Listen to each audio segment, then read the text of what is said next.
দিতে হয়। আসলে চিরাচরিত এই নিয়মে আজ না চাইলেও লেখক, পাঠক এবং প্রকাশকদের বিদায় জানাতে হবে এবছরের অমর একুশে বইমেলাকে।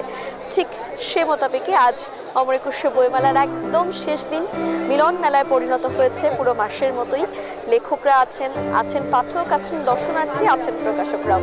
আবারও সেই বিষয়গুলো নিয়েই কথা বলবো পুরো মাস জুড়ে, যেমন আমি ছিলাম আপনাদের সঙ্গে ঠিক এবছরের এই শেষ দিনের মতো এই আয়োজন নিয়ে অমর একুশে বইমেলা থেকে গর্বের মেলার আয়োজন নিয়ে সঙ্গে আছি আমি তানজিলা খান। এই যে পুরো মাস জুড়ে আমরা ছিলাম, পুরো মাসে কিন্তু আমরা পাঠকদের কথা তুলে ধরার চেষ্টা করেছি, তাদের বিভিন্ন অভিযোগ বইমেলাকে কেন্দ্র করে, তাদের বইয়ের প্রতি ভালোবাসা, বইয়ের প্রতি প্রেম, সেগুলো যেমন আমরা তুলে ধরার চেষ্টা করেছি, তেমনি লেখক প্রকাশকদেরও সীমাবদ্ধতার জায়গা, তাদের যে সংকট, সেই বিষয়গুলোও কিন্তু আমরা তুলে ধরার চেষ্টা করেছি। তার পাশাপাশি এখন টেলিভিশন থেকে আমরা বিভিন্ন ধরনের প্রতিবেদন তৈরি করেছি। সেই প্রতিবেদনে উঠে এসেছে বাংলা একাডেমির কথা, উঠে এসেছে বইমেলায় যারা পাঠকরা এসেছিলেন, যারা স্টলে থাকা বিক্রয়কর্মীরা রয়েছিলেন, তাদের কথা, সকলের কথাই কিন্তু আমরা টুকরো টুকরো গল্প করে তুলে ধরার চেষ্টা করেছিলাম টেলিভিশনের পর্দায়। আজ শেষ দিন অমর একুশে বইমেলার 2025-এর। একটু হলেও আসলে পাঠকদের মতো আমাদেরও মন খারাপ লাগছে, কারণ পুরো প্রতিটা দিন জুড়ে তো আসলে এই পাঠকের সাথে, এই বইগুলোর সাথে আমাদেরও এক ধরনের মিতালি চলে, এবং সেই সঙ্গে এই যে স্টলের বিন্যাস, প্যাভিলিয়নগুলোতে ঘুরে ঘুরে দেখা, স্টল সংখ্যা এবার যে বাড়ানো হয়েছে সেই স্টলগুলোতে একটু ঘুরে দেখা, নতুন কি বই এসেছে, নতুন কতগুলো বই আসছে, সেই বিষয়গুলো নিয়ে কিন্তু একটা প্রতিদিনই একটু আগ্রহ বিশেষভাবে পাঠক হিসেবে আমাদের মধ্যেও কাজ করতো। তো সবকিছু মিলিয়ে আসলে এবছরের যে বইমেলা শেষ হচ্ছে, আজ পর্দা নামবে অমর একুশে বইমেলা 2025-এর, তারই সঙ্গে আসলে নতুন করে আবার আগামী বছরের আগ্রহ বা আগামী বছরের যে অপেক্ষা, সেই অপেক্ষা শুরু হয়ে যাবে। তার আগে একটু একটা ভালো দিক বা এই বছরের বইমেলার একটা ব্যতিক্রমী দিক যেটি আমার চোখে খুব বেশিভাবে পড়েছে, সেটি নিয়ে একটু বলতে চাই। এবছরের অমর একুশে বইমেলায় কিন্তু অন্যান্য বছর আমরা যেমন দেখি তরুণদের মধ্যে বেশিরভাগই কবিতা কিংবা উপন্যাসের প্রতি আগ্রহ থাকে, সেই জায়গা থেকে এবার তরুণদের মধ্যে বিষয়ভিত্তিক যে বইগুলো রয়েছে, প্রবন্ধ, রাজনীতি, অনুবাদ, বিশেষ করে জুলাইয়ের যে গণ অভ্যুত্থান 24-এর, সেই বিষয়ক যে বইগুলো এসেছে, সেই বইগুলো নিয়ে কিন্তু পাঠকদের মধ্যে ব্যাপক আগ্রহ ছিল। বিশেষ করে তরুণ পাঠকরা যারা নেড়ে চেড়ে দেখেছেন সেই বইগুলো, অনেকে কিনেও বাড়ি ফিরেছেন। তার বাইরে গিয়ে অনেক বই ছিল যেগুলো এত বছর ধরে নিষিদ্ধ ছিল, সেগুলো আবার স্টলে স্টলে পুরনো বইগুলো নতুন সংস্করণ উঠে এসেছিল, সেই বইগুলোর প্রতিও কিন্তু আসলে পাঠকদের ব্যাপক আগ্রহ ছিল। আজ বইমেলায় নতুন বই এসেছে 235টি, এবং এই নিয়ে মোট বইয়ের সংখ্যা হলো 3299টি, অর্থাৎ প্রায় 3300টি বইয়ের মতো। এই যে এই বইমেলা এত বিস্তৃত, এবছর বাংলা একাডেমি বলছিল যে এবছর সব থেকে বড় আকারে বইমেলা হচ্ছে, সেটি পরিধি না বাড়ানো হলেও স্টলের সংখ্যা বাড়ানো হচ্ছে, এবং এবার বাণিজ্যিকভাবে বইমেলাটিকে দাঁড় করানোর চেষ্টা করা হচ্ছে, তাই আমরা দেখেছি। তবে স্টলের বিন্যাস নিয়ে এবার বেশ কিছু অভিযোগ কিন্তু ছিল।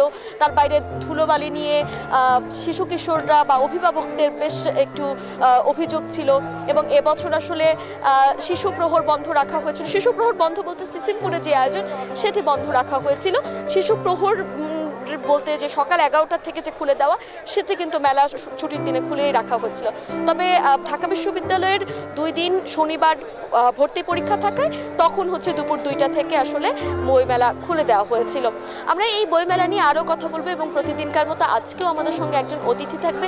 সেই অতিথির কাছ থেকে আমরা জানার চেষ্টা করব যে এই বইমেলার সংকোচ এবং এই বইমেলার সীমাবদ্ধতা বিষয়গুলো।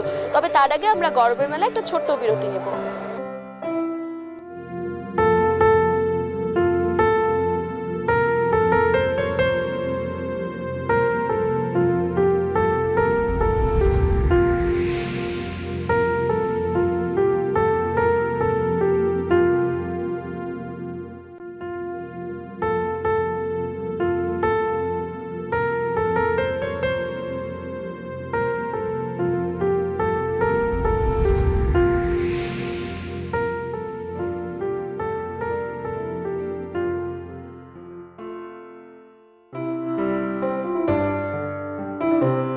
36টি বই নিয়ে 8 ফেব্রুয়ারি যে বইমেলার শুরুটা হয়েছিল, সেই বইমেলায় আজ 2025 সালে নতুন বই যুক্ত হয়েছে মোট এই পুরো মাস জুড়ে 3299টি। অর্থাৎ পার্থক্যটা নিশ্চয়ই বোঝা যাচ্ছে। অনেকগুলো বছর পেরিয়ে গিয়েছে, বইমেলাও অনেকবার আয়োজিত হয়েছে, মানে বাদ যায়নি কোনো বছরই। তার মধ্যে এই একবার কি দুইবার বাদ গিয়েছে। তারপর কিন্তু আসলে এইরকমই বিস্তৃত আকারে অমর একুশে বইমেলা সেই ছোট্ট পরিসরে বাংলা একাডেমিতে হতো, সেখান থেকে বর্ধিত করে সোহরাওয়ার্দী উদ্যান করা হলো। সবকিছু মিলিয়ে আসলে এই যে বইমেলার যে পরিবর্তন হয়েছে, ঠিকই বইমেলার আকার পরিবর্তন হয়েছে, কিন্তু পাঠকদের বইয়ের প্রতি যে ভালোবাসা, সে ভালোবাসা কিন্তু কেবলই বেড়েছে বলেই এই অমর একুশে বইমেলার আয়োজন প্রতি বছর বছর করা হচ্ছে। বিরতিতে যাবার আগে বলছিলাম আমাদের সঙ্গে একজন অতিথি থাকবেন। আমাদের সঙ্গে রয়েছেন রাজীব চৌধুরী, প্রকাশক, চৈতন্য পাবলিকেশনস। আপনাকে স্বাগত জানাচ্ছি গৌরবের মেলায়। আজ তো মেলার শেষ দিন, আমাদেরই তো মন খারাপ লাগছে, আপনাদের আসলে কেমন লাগছে? আসলে আমাদের একটা মেলা শেষ হলেই পরের মেলা আমাদের প্রস্তুতির পর্বটা শুরু হয়ে যায়। আর এভাবে আমাদের সবারই এভাবে চলে আসছে। তবে একটা আনন্দের সাথে একটা বেদনার সুর তো থাকবেই। আর আমরা শুরুতে যেভাবে একটা আশঙ্কা করেছিলাম যে এবারের বইমেলাটা আসলে কেমন হবে, একটা অস্থিরতার সময় আমরা পার করছি, সে তুলনায় মেলাটা আমি বলবো যে বাংলা একাডেমি মোটামুটি সফল এই ক্ষেত্রে, যে একটা সুন্দর মেলা আমাদেরকে উপহার দিতে পেরেছি। যদিও কিছু বিচ্ছিন্ন ঘটনা ছিল, তো এই হয়তো এখন অনলাইন অনেক প্ল্যাটফর্ম তৈরি হয়ে যাওয়ায় হয়তো অনেকেই মেলাতে আসতে মানে আসেন নাই। তারা হয়তো পরে ভেবে নেন যে আমরা পরে বইগুলো আমরা কালেক্ট করে নিব। তারপরেও মেলা সব দিক দিয়ে আমি বলবো যে মেলা মোটামুটি ভালো। আপনার কাছে আসলে পাঠক, বা আপনিও তো একজন পাঠক, অবশ্যই পাঠক ছাড়াও যদি বলি প্রকাশকের জায়গা থেকে, আপনার কাছে আসলে এই বইমেলার সীমাবদ্ধতার জায়গাগুলো কি কি, বা একজন পাঠক বা প্রকাশক হিসেবে আপনি কি কি ফেস করেছেন? আমাদের প্রকাশনাটা আসলে একটা শিল্প হয়ে উঠে নাই, ইন্ডাস্ট্রি হয়ে এখন উঠে নাই, যার কারণে আমরা আসলে লেখক এবং পাঠক এবং প্রকাশক তিনটা বিষয় কিন্তু গুরুত্বপূর্ণ, এবং সবসময় আমরা পাঠকের কথা চিন্তা করি, আমরা বই বের করি।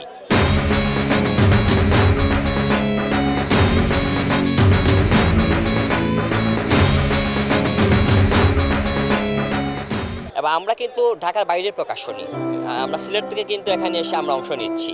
আমরা এবছর 25টার মতো বই আমরা বের করেছি মেলায়। আমাদের মেলার পরেও কিন্তু আমরা সারা বছর আমরা বই বের করি।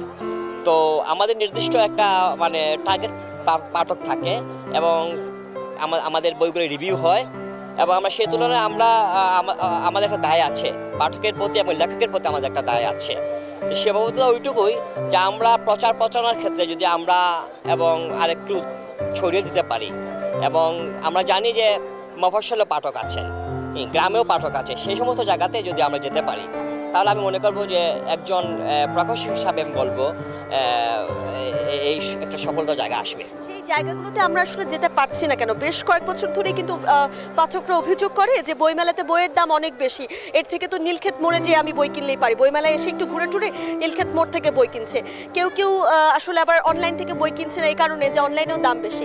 যারা একটু এলিট শ্রেণীর পাঠকই যদি বলি, তারাই কিন্তু অনলাইন থেকে বেশি অর্ডার করে বইটা কিনে নিচ্ছে, যে বইয়ের মূল্যতে আসলে কিছু আসে যায় না। কিন্তু যারা একদম স্টুডেন্ট আছে, তাদের কাছে কিন্তু মূল্যটা অনেক বেশি পরিমাণের একদম ভ্যারি করে। তো সেই জায়গা থেকে আমি একটু জানতে চাই আপনারা কি? সময়ের সাথে সব কিছুর কিন্তু মূল্য বৃদ্ধি পেয়েছে। কাগজের দাম বেড়েছে, প্লেটের দাম বেড়েছে, একটা বই তৈরি বাধার কস্ট বেড়েছে, সেই সাথে আমাদের মার্কেটিং টিমেরও খরচ বেড়ে গেছে। সেই জায়গাতে একটু তো বইয়ের দাম বেশি থাকবে। তবে সব প্রকাশকের চেষ্টা থাকা উচিত অন্তত বইটাকে অন্ততপক্ষে শুধু ব্যবসায়িক চিন্তার জায়গা থেকে না করে একটা শিল্প সাহিত্য সংস্কৃতির একটা দায় থেকে অন্ততপক্ষে দামটা সহনীয় পর্যায়ে রাখা। আমরা কিন্তু সেই চেষ্টা করে আসছি। আবার অনেক প্রকাশক কিন্তু আবার পাঠকদের দিকেও এরকম অভিযোগের তীর ছুড়ে যে অন্যান্য কিছুর দাম বাড়লেও সেটি আসলে পাঠক ক্রয় করতে কখনো দ্বিধাবোধ করে না, বইয়ের ক্ষেত্রে আসলে যত ধরনের সংশয়। আপনারা আসলে কি মনে করেন? না, আমি মনে করি আসলে এটা তো আসলে একটা খাবারের দোকানে গেলেই তো আপনি একটা বার্গার খেলেই 300 টাকা 400 টাকা দিয়ে দিচ্ছেন, কফি খেলে 200 দিয়ে দিচ্ছেন। তাই সেই ক্ষেত্রে একটা বইয়ের দাম নিয়ে প্রশ্ন উঠবে কেন? কিন্তু বইয়ের দাম যেন একটা অধিক না হয়। আর আমরা স্টুডেন্ট যারা বিশ্ববিদ্যালয়ে পড়েন, তাদের চিন্তা করলে অবশ্যই বইয়ের দামটা কম রাখা দরকার। এবং এই বইয়ের সাথে কিন্তু লেখকের রয়্যালিটি জড়িত থাকে, একটা প্রোডাকশন, লেখকের রয়্যালিটি, তারপর মার্কেটিং, তারপর না আপনি একটা লভ্যাংশ। আর যেহেতু চৈতন্য, আমরা আগেই বলেছি যে আমরা শুধু ব্যবসা কেন্দ্রিক প্রকাশনী নই, আমাদের একটা দায় আছে। তো আমি এবং মেলা কেন্দ্রিক বাইরে যে আরও দেশের বিভিন্ন জায়গায় যে বই মেলাগুলো হয়, এই মেলাগুলোকে যদি আমরা সব জায়গায় ছড়িয়ে দিতে পারি একদম মফস্বল পর্যন্ত, তাহলে আমি মনে করি যে বাংলাদেশের বইয়ের একটা প্রকাশনের একটা ভালো একটা ইন্ডাস্ট্রি মানে তৈরি হবে। ধন্যবাদ আপনাকে আমাদের সঙ্গে আজকে শেষ দিনে গরবের মেলায় যুক্ত হওয়ার জন্য। আপনাকে ধন্যবাদ। দর্শক, আসলে কথা বলছিলাম অতিথির সঙ্গে, কথা বললে কথা শেষ হবার না, আরও কথা আছে, তবে সময় তো একদমই শেষের দিকে। একটা ছোট্ট বিরতি নিব আবারও, তারপর কয়েকজন পাঠকের সঙ্গে আমরা কথা বলার চেষ্টা করব শেষ দিনে আজকে আসলে তাদের অনুভূতিটা কি, বইমেলাকে যে বিদায় জানাতে হবে তাদের মনে আসলে কতটা বেদনার সুর বাজছে, সেই বিষয়গুলো আমরা জানার চেষ্টা করব।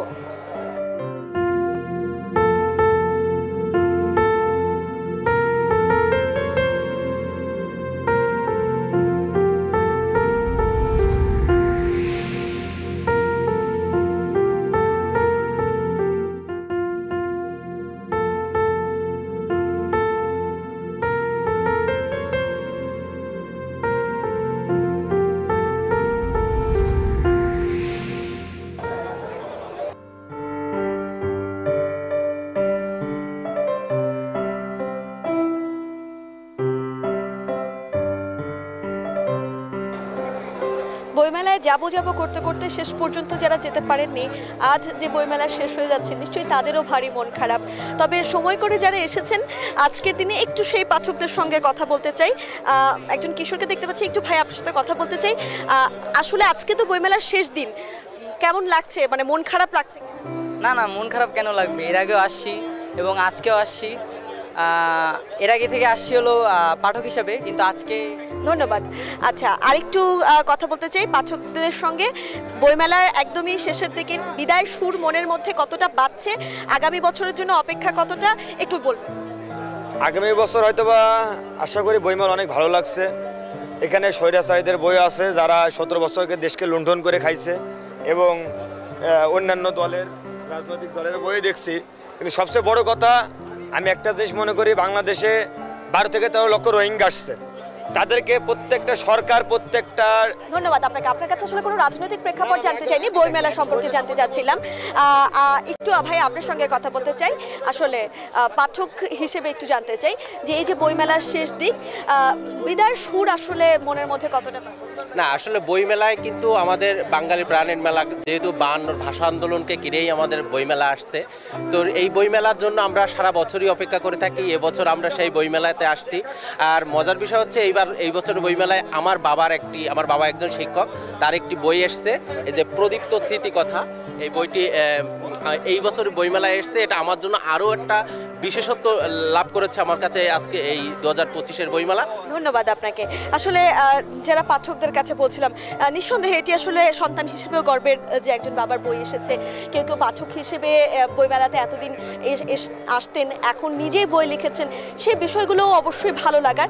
তবে এই যে বলছিলাম বইয়ের মূল্য নিয়ে, অনেক সময় আসলে যারা শিক্ষার্থীরা রয়েছেন তাদের কিছুটা অভিযোগ থাকে বইয়ের মূল্য নিয়ে। তবে আজকের এই যে বইমেলা শেষ হচ্ছে, এই বইমেলা শেষ হওয়ার পরিপ্রেক্ষিতে কিন্তু আগামী বছরের যে বইমেলা, সেই বইমেলার আবারও প্রস্তুতি শুরু হয়ে যাবে। সেই প্রস্তুতি লেখকদের মধ্যে যেমন থাকবে, সেই প্রস্তুতি থাকবে প্রকাশকদের মধ্যে, একই সঙ্গে থাকবে পাঠকদের মধ্যেও। তবে আরেকটি বিষয় হচ্ছে এই যে অমর একুশে বইমেলার শেষ দিকে এসেও পুরো বইমেলাকে ঘিরে যে বিচ্ছিন্ন কিছু ঘটনা ঘটেছে, সেই বিচ্ছিন্ন ঘটনাগুলোকে যদি বাদ দিয়ে অমর একুশে বইমেলাকে চিন্তা করি, তাহলে কিন্তু নিঃসন্দেহে বলতেই হবে যে মেলার জন্য, যে বইয়ের প্রতি ভালোবাসা থেকে প্রতি বছর এই বইমেলার আয়োজন করা হয়, যে ভাষার মাসে ভাষা শহীদদেরকে স্মরণ করে শ্রদ্ধা জানানো হয় এই বইমেলায় দাঁড়িয়ে, যাদের সেই নামকরণে এই অমর একুশে বইমেলা নামকরণ করা হয়েছে, প্রতিটি অধ্যায়, প্রতিটি স্মৃতি কিন্তু আসলে এই বইমেলার সঙ্গে জড়িত। আজকে আসলে শেষ না করতে চাইলেও শেষ করতে হবে। শুরুতেই যেমনটি বলছিলাম, চলে যেতে নাহি দিতে ইচ্ছা করে, আসলে তবু চলে যেতে দিতে হয়। ঠিক তেমনি আজকের এই গরবের মেলার আয়োজন আমরা এখানেই শেষ করব। আগামী বছর আবারও হয়তো এখন টেলিভিশনের পর্দায় দেখা হবে। তার আগ পর্যন্ত কিন্তু প্রতিটি দিন লেখক, পাঠক, প্রকাশকদের মতো থাকবে আমাদেরও অপেক্ষা। পুরো 1 মাস জুড়ে যে সকল দর্শক, পাঠক, প্রকাশক, লেখক এবং দর্শকরা টেলিভিশন সেটের সামনে বসে আমাদের এই আয়োজন দেখেছেন, এই আয়োজন আমাদের সঙ্গে যুক্ত ছিলেন, বইকে যারা ভালোবেসেছেন সবাইকে ধন্যবাদ জানিয়ে শেষ করছি এবছরের অমর একুশে বইমেলা 2025 থেকে আমাদের গরবের মেলার আয়োজন।